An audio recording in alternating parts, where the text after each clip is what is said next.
এই টাইপের কালেকশন রয়েছে। একদম যে এক্সিট গেট, তো এক্সিট গেটের বাইরেই রয়েছে। প্রচুর কালেকশন আছে কিন্তু দেখুন। লুক এট দিস, উপরে নিচে।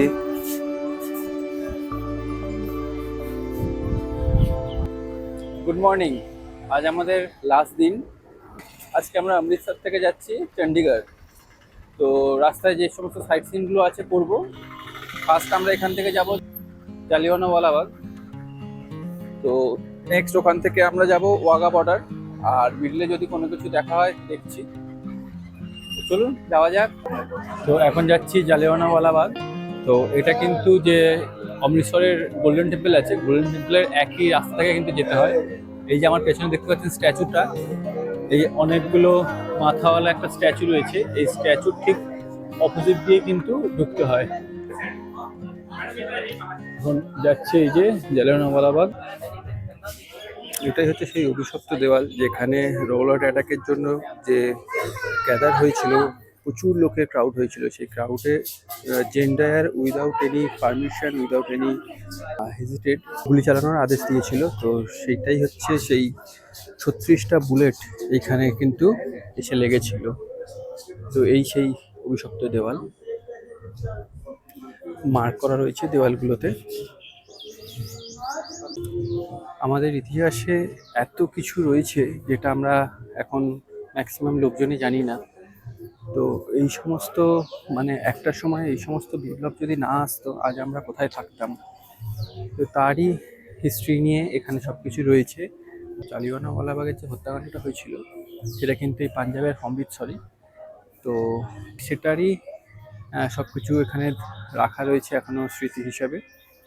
আর অমৃতসরের স্বর্ণ মন্দির গোল্ডেন টেম্পলে এত ক্রাউড, কিন্তু এখানে কিন্তু এতটাও ক্রাউড নয়। মানে মানুষ এতটা দেখতে এই জায়গাটা ইন্টারেস্টেড নয়, আমাদের ইতিহাস নিয়ে দেখতে ইন্টারেস্টেড নয়, কিন্তু গোল্ডেন টেম্পলের ওপর ঝাঁপিয়ে পড়েছে দেখার জন্য।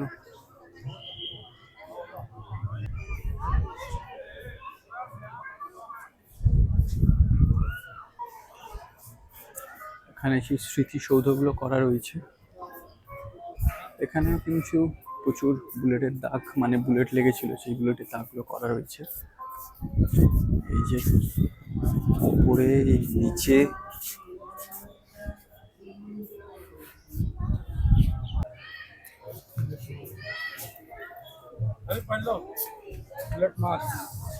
এখানে 28 বুলেট মার্কস রয়েছে, 28খানা বুলেটের দাগ রয়েছে।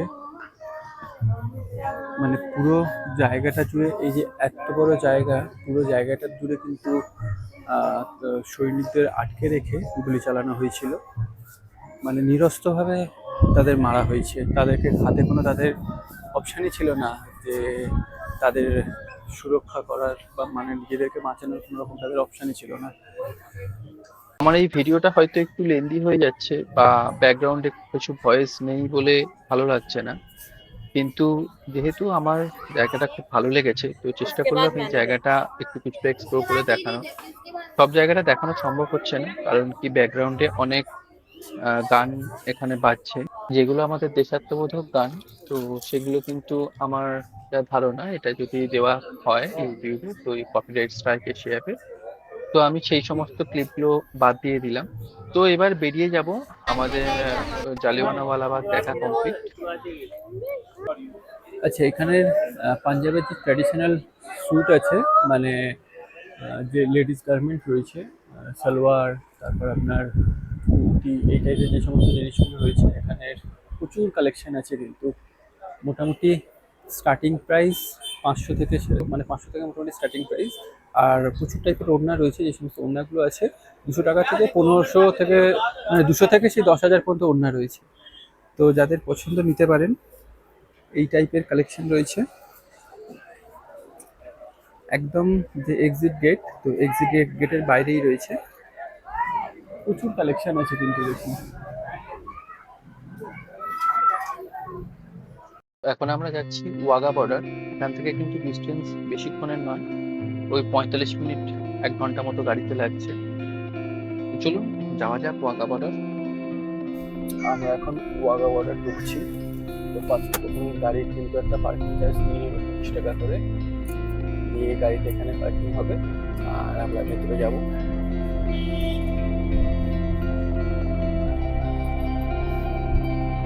এই যে ভেতরটায় কার পার্কিং হবে।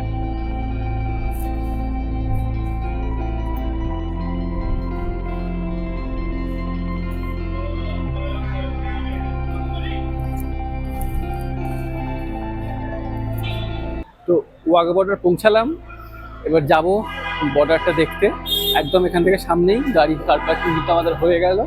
প্রচুর বড় পার্কিং আছে, কোনো চিন্তার কোনো ব্যাপার নেই। 25 টাকা করে মাত্র দিচ্ছে, প্রচুর বড় পার্কিং।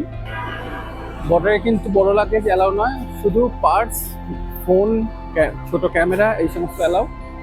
আর বড় কোনো লাগেজ অ্যালাউ নয়। বাইরে ইন্ডিয়ান ফ্ল্যাগ আর এই সমস্ত ইন্ডিয়ান গেঞ্জি, টুপি, ইন্ডিয়ান ফ্ল্যাগের কালারে গেঞ্জি, টুপি সব কিছু পাওয়া যাচ্ছে। তো আর কিছু মানুষ ভেতরে কিন্তু জোর জবরদস্তি করিয়ে দিচ্ছে, দিয়ে পয়সা নিচ্ছে আমার কাছ থেকে। এগুলো সব করিয়ে দিল, দিয়ে বলছে 200 টাকা দিয়ে। প্রথমে ভারত মাতাকে যায় হ্যান ত্যান সব কিছু বলে, তারপর বলছে 200 টাকা দিন, इंडिया से हो ना, कलकत्ता से हो ना, ভারত মাতা কি যায়, 200 টাকা দিন। তো যাই হোক, কোনো ব্যাপার নয়, এসছি দেখতে। বাইরে প্রচণ্ড রোদ, আর পাঞ্জাব কিন্তু প্রচণ্ড ড্রাই এরিয়া। আচ্ছা, এখানে ঢুকতে হবে কিন্তু লেডিস জেন্টস আলাদা। এই পাশটা দিয়ে লেডিস ঢুকছে আর এই পাশটা দিয়ে জেন্টস ঢুকছে। দুদিকে আলাদা করে দিয়েছে ভেতরে, যাতে কোনো রকম সমস্যা না হয়। আর লেডিসের সাইডে লেডিস আর্মি রয়েছে, জেন্টসের সাইডে জেন্টস আর্মি রয়েছে। আর জিজ্ঞাসা করেছিলাম আমি যে বেরোনোর সময় কি একই জায়গা থেকে বেরোবে কিনা, তো একই জায়গায় বেরোবে। ওখানে গিয়ে লেডিস জেন্টস মানে যার সঙ্গে যে এসছে গাড়ি গিয়েই দেখা হয়ে যাবে, কোনো ব্যাপার নয়, কেউ হারাবে না। বাইরে মানে ঢোকাচ্ছে জেন্টস লেডিস আলাদা, তার কারণ হচ্ছে চেকিং হচ্ছে। লেডিসদের চেকিং লেডিস আর্মি করছে আর জেন্টসদের থেকে জেন্টস আর্মি করছে, যার জন্য কিন্তু ভেতরে মানে ঢোকাচ্ছে দুরকম আলাদা আলাদাভাবে। আবার ভেতরে এসে দেখুন জেন্টস লেডিস আবার একসঙ্গে হয়ে গেল, গিয়ে আর যাবে, এই যে গিয়ে আর ভেতরে একসাথে যেতে পারবে, কোনো অসুবিধার কিছু নেই।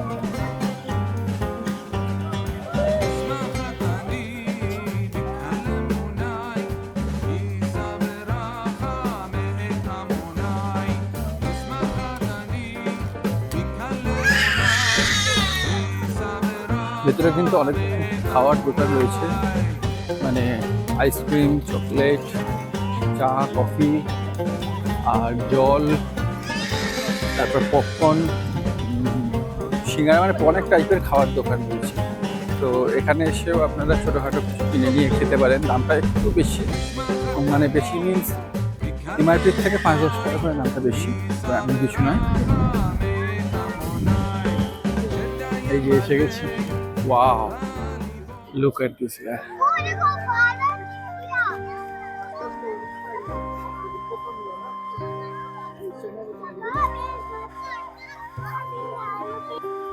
এই ইন্ডিয়া পাকিস্তানের বর্ডার, এই বর্ডার থেকে লাহোর মাত্র 22 কিলোমিটার। তো এমন কিছু দূরে কিন্তু নেই আমরা পাকিস্তানের, বুঝতেই পারছেন। বর্ডার এরিয়া যেহেতু, বর্ডার শেয়ার করছে ইন্ডিয়া পাকিস্তানের। আমার শুধু ফ্ল্যাগটা দেখলে একদম মন ভরে যাচ্ছে। এত বড় ফ্ল্যাগ, এত বড় ফ্ল্যাগ, এত সুন্দর হাওয়ায় উঠছে,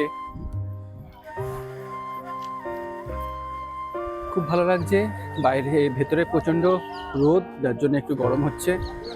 আর পাঞ্জাব এমনিতেও একটু ড্রাই এরিয়া, তো হিউমিডিটি অনেকটাই বেশি, যার কারণে গরম হচ্ছে, ঘাম হচ্ছে, কিন্তু মানে ঘামটা শুকিয়ে যাচ্ছে, ঘামটাও পাওয়া যাচ্ছে না। এই যে border security force, JCB Attari. এই ওয়াঘা বর্ডারের অ্যাকচুয়াল নাম কিন্তু আটারি বর্ডার। তো গুগলে সার্চ করলে ওয়াঘা বর্ডার, ওখানে ওয়াঘা বর্ডার আর আটারি বর্ডার দুটো নামে কিন্তু একই জিনিস দেখায়।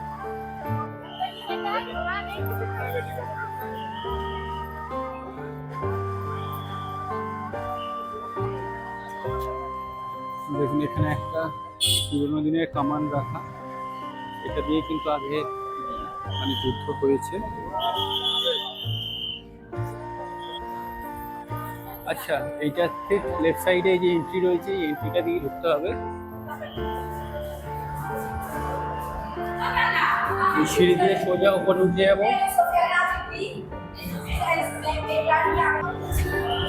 ওই পাশটা কিন্তু পাকিস্তানের বর্ডার, এই এই পাশটা পাকিস্তানের বর্ডার, আর এই পাশটা হচ্ছে ইন্ডিয়ান বর্ডার। তো তার পাশে অলরেডি সব লোকজন বসে গেছে, প্রচুর লোক বসেছে। এখানেই প্যারেডটা হয়। এই যে দেখুন এখানে অলরেডি রেডি হয়ে গেছে প্যারেডের জন্য। চলুন বেশি কথা বলবো না, যেটার জন্য এসেছি সেটা আগে দেখি, তারপর একটু কথা বলছি।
देशभक्ति गानों पर डांस करना चाहती है।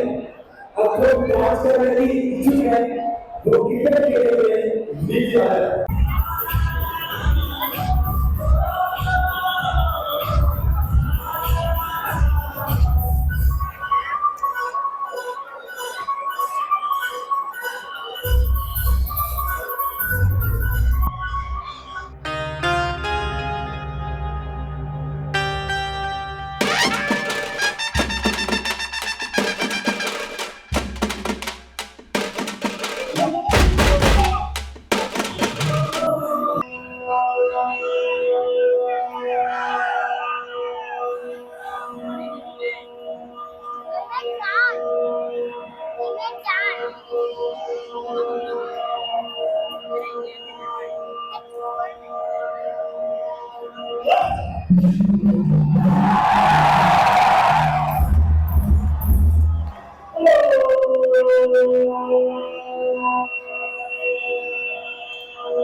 এখন ইন্ডিয়া পাকিস্তানের যে ফ্ল্যাগ নামানো হচ্ছে, এটাই এখানে লাস্ট অনুষ্ঠান।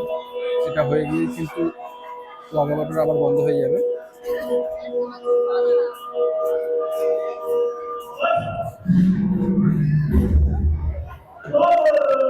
ইন্ডিয়া পাকিস্তানের ফ্ল্যাগ নামানোর সাথে সাথে আমার ব্লগটা আজকে এখানেই এন্ড করছি। তো এখন আমরা এখান থেকে সোজা চলে যাবো চণ্ডীগড়। আমাদের রাতে আজকে ফ্লাইট রয়েছে 8টা 20 ফ্লাইট ইন্ডিগো। তো চলুন আবার দেখা হচ্ছে নেক্সট কোনো ট্রিপে, নেক্সট কোনো ব্লগে। আপনাদের সাথে। ভালো থাকবেন। আমার এই ভিডিওটা যদি ভালো লেগে থাকে একটা লাইক করে চ্যানেলটাকে সাবস্ক্রাইব করে দেবেন। টাটা।